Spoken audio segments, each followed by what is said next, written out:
Hello बच्चों, स्वागत है अनऑफिशियल प्रोफेसर में। आज हम क्लास सिक्स की जो किताब है और मल्हार उसका चैप्टर 2 है। गोल नाम से है। आज हम गोल पढ़ेंगे। ये जो गोल है वो एक तरह से मेजर ध्यानचंद की जीवनी का एक अंश है, जिसे उन्होंने अपने जीवन काल में डायरी के रूप में लिखा था। उन्होंने अपने जीवन के जो महत्वपूर्ण गोल है उसके विषय में इस पाठ में चर्चा की है। तो पहले जान लेते हैं कि लेखक कौन है।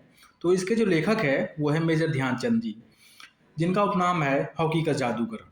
मेजर ध्यानचंद जी भारत के जो है हॉकी के खिलाड़ी थे। उन्होंने अपनी जीवनी गोल नाम से लिखी है। तो मेजर ध्यानचंद जो है, इनका जन्म 29 अगस्त 1905 ईस्वी को प्रयागराज में हुआ था और इनकी मृत्यु 3 दिसंबर 1979 ईस्वी को एम्स दिल्ली में हुआ था। हर साल 29 अगस्त को इनके जन्म दिवस के उपलक्ष्य में खेल दिवस के तौर पे मनाया जाता है। आज का जो पाठ है वो इनकी जीवनी का एक छोटा सा अंश है, जिसमें उन्होंने महत्वपूर्ण घटनाओं का जिक्र किया है।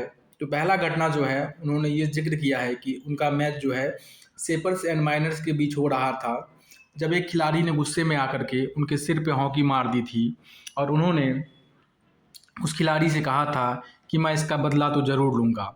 और इसी डर के कारण वो खिलाड़ी अपने खेल पर फोकस नहीं कर पाया था और मेजर ध्यानचंद जी ने अच्छे खासे गोल करके उस मैच को जीत लिया था। और बाद में जीतने के बाद जो है उस खिलाड़ी से कहा था कि उन्होंने उनका क्या लक्ष्य था और उन्होंने क्या हासिल किया। दूसरा जिक्र उस घटना का है जब वो बर्लिन बर्लिन ओलंपिक खेलने जाते हैं, जहाँ उनसे उनकी खेल को देख करके जो जर्मनी की जो चांसलर थे हिटलर, वो उनसे बहुत प्रसिद्ध थे। और संभवतः हिटलर या फिर जर्मनी के लोगों ने ही ध्यानचंद को हॉकी का जो जादूगर टाइटल है दिया था। तो गोल शब्द जो है वो हॉकी से जुड़ा हुआ है और उसी शब्द को लेकर के ध्यानचंद जी ने अपने जीवन की जो प्रमुख घटना है उसका जिक्र किया है। तो पाठ पढ़ते हैं। पाठ इस तरह से है कि खेल के मैदान में धक्का मुक्की और नोक झोंक की घटनाएं होती रहती हैं। खेल में तो यह सब चलता ही है। जिन दिनों हम खेला करते थे उन दिनों यह सब चलता था। सन 1933 की बात है। उन दिनों मैं पंजाब रेजिमेंट की ओर से खेला करता था। एक दिन पंजाब रेजिमेंट और सेपर्स एंड माइनर्स टीम के बीच मुकाबला हो रहा था। माइनर्स टीम के खिलाड़ी मुझसे गेंद छीनने की कोशिश करते रहे, लेकिन उनकी हर बार कोशिश बेकार हो जाती। इतने में एक खिलाड़ी ने गुस्से में आकर हॉकी स्टिक मेरे सिर पर दे मारी। मुझे मैदान से बाहर ले जाया गया। तो जो जिक्र है वो 1933 ईस्वी का है, जब वो कहते हैं कि उनका जो मैच है, ध्यानचंद जी पंजाब टीम की तरफ से खेलते थे और उनका जो अपोनेंट टीम था जिनके विरुद्ध वो खेल रहे थे उसका नाम था सेपर्स एंड माइनर्स। और सेपर्स एंड माइनर्स के बीच मुकाबला हो रहा था। तो मुकाबले में ध्यानचंद जी अपने जो खेल है उसका उत्कृष्ट प्रदर्शन कर रहे थे, जिस कारण से विरोधी टीम के जो प्लेयर्स है, जो खिलाड़ी है, उनसे गेंद नहीं छीन पा रहे थे। एक बात जानना जरूरी है कि ध्यानचंद जी को हॉकी का जादूगर इसीलिए कहा जाता है कि गेंद जो है उसकी जो स्टिक है, लगता था कि वो चंबू की तरह चिपकी हुई है, जिस कारण से एक संभव तो एक बार उनका जो स्टिक है उसकी जांच भी हुई थी, क्या सही में ये स्टिक वास्तविक में ऐसा वो खेल कर रहे हैं या फिर इसमें किसी तरह का अ, किसी तरह की जो है चीटिंग हो रही है। तो वो जिक्र कर रहे हैं कि उस घटना का जिक्र करते 1933 की है, जिनमें दो टीमों के बीच मुकाबला हो रहा था और ध्यानचंद जी से जो सेपर्स एंड माइनर्स टीम के खिलाड़ी है उनसे गेंद नहीं छीन पा रहे थे, जिस कारण से गुस्से में आकर उन्होंने ध्यानचंद जी के सिर पे हॉकी स्टिक दे मारी, जिस कारण से उन्हें गहरी चोट लगी और उन्हें खेल के मैदान से बाहर ले जाया गया था। फिर कहते हैं कि थोड़ी देर बाद मैं पट्टी बांधकर फिर मैदान में आ पहुंचा। आते ही मैंने उस खिलाड़ी की पीठ पर हाथ रख कर कहा, तुम चिंता मत करो, इसका बदला मैं जरूर लूंगा। इतना कहते ही वह खिलाड़ी घबरा गया। अब हर समय मुझे ही देखता रहता कि मैं कब उसके सिर पर हॉकी स्टिक मारने वाला हूँ। मैंने एक के बाद एक झटपट 6 गोल कर दिए। तो ध्यानचंद जी कहते हैं, उन्होंने उस खिलाड़ी से आगे कहा कि तुम चिंता मत करो, तुमने जो मुझे मारा था मैं उसका बदला ज़रूर लूँगा। जिस कारण से वो खिलाड़ी डर जाता है और उसका जो फोकस है गेम पर नहीं हो पाता है। उसके मन में हमेशा यही डर लगा रहता है कि ध्यानचंद उसे भी मार सकता है। लेकिन इसी डर के कारण ध्यानचंद जो है उन्होंने लगातार 6 गोल इस मैच में कर दिया था। फिर खेल खत्म होने के बाद मैंने उस खिलाड़ी की पीठ थपथपाई और कहा, दोस्त, खेल में इतना गुस्सा अच्छा नहीं। मैंने तो अपना बदला ले ही लिया है। अगर तुम मुझे हॉकी नहीं मारते तो शायद मैं तुम्हें 2 ही गोल से हराता। वह खिलाड़ी सचमुच बड़ा शर्मिंदा हुआ। तो देखा आपने मेरा बदला लेने का ढंग। सच मानो, बुरा काम करने वाला आदमी हर समय इस बात से डरता है कि उसके साथ ही बुराई की जाएगी। तो ये एक शिक्षा देना चाह रहे हैं कि जो लोग किसी तरह की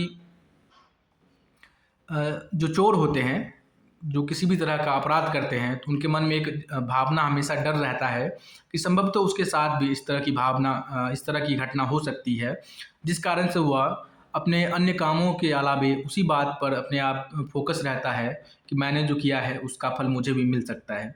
तो ध्यानचंद जी अपने जीवन के इस छोटे से अंश के माध्यम से हमें एक शिक्षा देते हैं कि अगर हम की किसी तरह का अपराध करते हैं तो हमारे मन में यह अपराध बोध सदा विराजमान रहता है। हमारे अवचेतन मन में यह अपराध बोध रहता है, जिस कारण से हम किसी और काम पर अपने दिमाग को केंद्रित नहीं कर पाते हैं। फिर वो आगे लिखते हैं, आज मैं जहाँ भी जाता हूँ, बच्चे व बूढ़े मुझे घेर लेते हैं और मुझसे मेरी सफलता का राज जानना चाहते हैं। मेरे पास सफलता का कोई गुरु मंत्र तो है नहीं।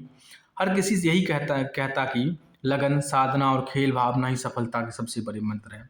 फिर वो अगली घटना का जिक्र करते हैं, जब ध्यानचंद जी खेल में जब माहिर हो जाते हैं, एक तरह से जब वो आइकन बन जाते हैं, तो वो फिर जहाँ भी जाते हैं तो लोग उनसे जानना चाहते हैं, आखिर आपकी जो इस तरह की खेल की जो प्रतिभा है वो कैसे विकसित हुई, आप इतने महान कैसे हुए। तो वो हर बार बड़े और बच्चों से यही कहते हैं कि मेरा जो है कोई सफलता का राज नहीं है, बस गुरु मंत्र भी नहीं है, लेकिन कुछ बातें हैं जिसने मुझे इतना सफल हॉकी का प्लेयर बनाया। वो बात है लगन। आप जिस चीज़ से जिस खेल में भी है, जिस क्षेत्र में है, उसमें आपको लगन होनी चाहिए और उसको लेकर के आपके मन में एक साधना की भावना होनी चाहिए और इसके सिवा कुछ नहीं। और दूसरी है खेल भावना, स्पिरिट ऑफ गेम। खेल की जो भावना है वो हर एक मैच में, हर एक जो खेल है उसमें देखने को मिलता है, चाहे क्रिकेट हो, फुटबॉल हो, हॉकी हो, जितने भी तरह के खेल है उसमें एक खेल भावना होती है जिसका आदर हर एक खिलाड़ी को करना होता है। खेल भावना को एक तरह से इस तरह समझ सकते हैं, ये एक नैतिक आधार है जो सही और गलत, जो खेल के जो मैदान है उसमें हमें सही और गलत क्या है उसके अनुसार खेलना होता है। तो वो अपनी सफलता का राज जो है किसे बताते हैं? पहला लगन है, दूसरी साधना है और तीसरी है खेल भावना। इन्हीं तीनों जो मंत्र है उनके लिए सबसे बड़े मंत्र साबित हुए, जिस कारण से वे अपने इतने बड़े खिलाड़ी हुए। तो फिर वो अपने जन्म के विषय में कहते हैं कि मेरा जन्म सन 1905 ईस्वी में प्रयाग में एक साधारण परिवार में हुआ। बाद में हम झांसी में आकर बस गए। तो एक बात यहाँ देखना है, यहाँ इन्होंने अपना जन्म जो है 1905 ईस्वी बताया है और जो डेट है वो है 29 अगस्त। लेकिन जब इनका जीवनी निचय दिया है उसमें उनका जन्म तिथि जो है वो 1 साल कम करके है। नहीं, यहाँ ठीक है, चलो ठीक है, 1905 यहाँ भी है। ठीक, थोड़ा कन्फ्यूज़न हुआ था तो कंफर्म हो गया तो अच्छी बात है। फिर वो कहते हैं कि उनका जन्म 1905 ईस्वी में प्रयागराज, जिसे हम इलाहाबाद के भी नाम से जानते हैं, जो कि उत्तर प्रदेश का एक शहर है, वहाँ हुआ था। कहते हैं बाद में हम झांसी आकर बसे। इनका जन्म कहाँ हुआ था? प्रयागराज में, लेकिन बाद में इनका जो परिवार है वो झांसी जो है आकर बस गए। झांसी वही जगह है जहाँ की रानी लक्ष्मीबाई थी, जिनका सभी लोग नाम जानते हैं, जिन्होंने अंग्रेजों से लड़ा था। ठीक, अब कहते हैं कि 16 साल की उम्र में मैं फर्स्ट ब्राह्मण रेजिमेंट में एक सिपाही के रूप में भर्ती हो गया। तो इनका जो पेशा है वो एक फौज का था, वो एक सिपाही थे। किसमें थे? फर्स्ट ब्राह्मण रेजिमेंट में एक सिपाही के रूप में भर्ती हो गए थे। तो मतलब ये देश सेवा भी करते थे और खेलते भी थे। कहते कि मेरी रेजिमेंट का हॉकी खेल में काफ़ी नाम था, पर खेल में मेरी कोई दिलचस्पी नहीं थी। दिलचस्पी मतलब होता है लगाव या फिर खेलने की इच्छा। उस समय हमारी रेजिमेंट के सूबेदार मेजर तिवारी थे। अब कहते हैं कि जो फर्स्ट ब्राह्मण रेजिमेंट है उसके जो मेजर थे वो तिवारी थे। तो उनका पूरा नाम नहीं है, बस उन्होंने तिवारी लिखा है। और ये भी कहते हैं कि इन्हें हॉकी से कोई लगाव नहीं था। फिर हम ये जानेंगे कि ये किस तरह से हॉकी के खेल में आए और अपना इतना बड़ा नाम किया। और ये मेजर तिवारी जो है उन्होंने ही मेजर ध्यानचंद को हॉकी खेलने के लिए प्रेरित किया था। कहते हैं कि वे बार बार मुझे हॉकी खेलने के लिए कहते। हमारी छावनी में हॉकी खेलने का कोई निश्चित समय नहीं था। सैनिक जब चाहे मैदान में पहुंच जाते और अभ्यास शुरू कर देते। उस समय तक मैं एक नौसिखिया खिलाड़ी था। फिर कहते हैं जब सूबेदार तिवारी जी इन्हें हॉकी खेलने के लिए कहा करते थे, तो कहते मतलब प्रेरित करते थे, तो उन्होंने हॉकी खेलना शुरू किया। लेकिन हॉकी को लेकर के कोई समय सीमा नहीं थी फौज में। जब भी खिलाड़ी चाहे जाकर के अपना अभ्यास कर सकते थे। लेकिन जिस समय की वो घटना बता रहे हैं, उस समय मेजर ध्यानचंद जी उतने बड़े खिलाड़ी नहीं थे जितने आज हम उन्हें जानते हैं। फिर कहते हैं जैसे जैसे मेरे खेल में निखार आता गया, वैसे वैसे मुझे तरक्की भी मिलती गई। सन 1936 में बर्लिन ओलंपिक में मुझे कप्तान बनाया गया। फिर जो एक डेट है वो याद करना है, 2-3 डेट है, जैसे कि इनका जन्म कब हुआ, कहाँ हुआ, इन्होंने किस रेजिमेंट की तरफ से, किस टीम की तरफ से पहली बार हॉकी खेला, किस रेजिमेंट में भर्ती हुए, ये सब भी देखना ज़रूरी है। तो कहते हैं जिस तरह से जैसे जैसे उनका जो खेल है निखरता गया, मतलब कि वो जैसे जैसे खेल के उस्ताद होते गए, वैसे वैसे हॉकी के खेल में मेजर ध्यानचंद जी को तरक्की मिलती गई। इनके जीवन में एक टर्निंग पॉइंट जो है वो 1936 ईस्वी में आता है, जब उन्हें भारतीय हॉकी टीम का कप्तान बना करके बर्लिन ओलंपिक खेलने के लिए भेजा गया। बर्लिन जो है जर्मनी में है, वहाँ ये हॉकी खेलने के लिए गए थे और इन्हें कप्तान बनाया गया था। फिर कहते हैं उस समय मैं सेना में लांस नायक था। बर्लिन ओलंपिक में लोग मेरे हॉकी खेलने के ढंग से इतने प्रभावित हुए कि उन्होंने हॉकी का जादूगर कहना शुरू कर दिया। इसका मतलब यह नहीं कि मेरे सारे गोल मैं ही करता था। मेरी तो हमेशा यही कोशिश रहती कि मैं गेंद को गोल के पास ले जाकर अपने किसी साथी खिलाड़ी को दे दूं ताकि उसे गोल करने का श्रेय मिल जाए। अपनी इसी खेल भावना के कारण मैंने दुनिया के खेल प्रेमियों का दिल जीत लिया। बर्लिन ओलंपिक में हमें स्वर्ण पदक मिला।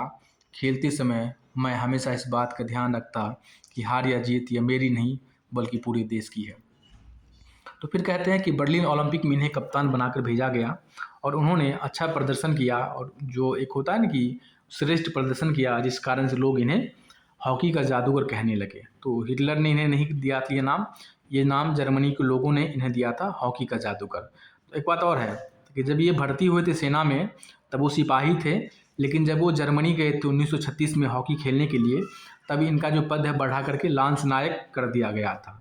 1936 तक आते आते मेजर ध्यानचंद जी लांस नायक के पद पर चले गए थे।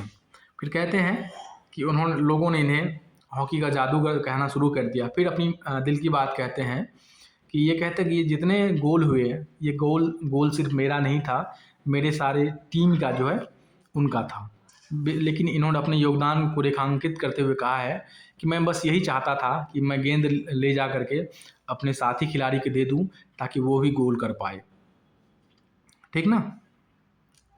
और जो इनकी जो यही खेल भावना थी, इन्होंने खेल में भी अपने व्यक्तिगत स्कोर को मायने नहीं दिया, बल्कि सामूहिक तौर पर एक टीम की तरह इन्होंने खेला, जिस कारण से लोग इन्हें दुनिया भर में पसंद करने लगे।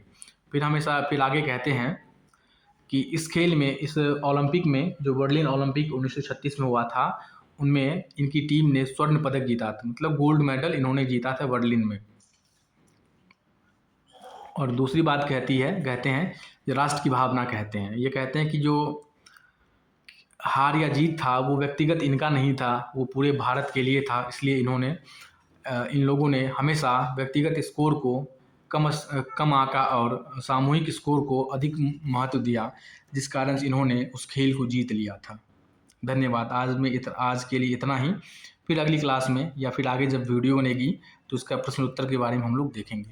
धन्यवाद।